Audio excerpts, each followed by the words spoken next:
Hey everyone, welcome back. Today, we're diving into a straightforward guide on how to send Ethereum, or ETH, from your Kraken account. Whether you're a crypto newbie or a seasoned trader, this step-by-step tutorial will have you transferring your ETH in no time. We're basing this on the latest features up to 2025, but always double-check for any updates on Kraken's platform.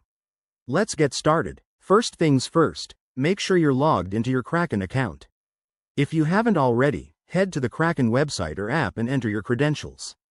Security is key in crypto, so enable two-factor authentication if you haven't yet. Once you're in, navigate to the Wallets or Funding section.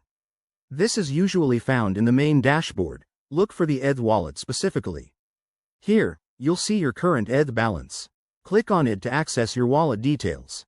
Next, find the Withdraw or Send option. This might be a button or a tab within your ETH wallet. You'll be prompted to enter the recipient's Ethereum address. Double-check this address. Crypto transactions are irreversible, so accuracy is crucial.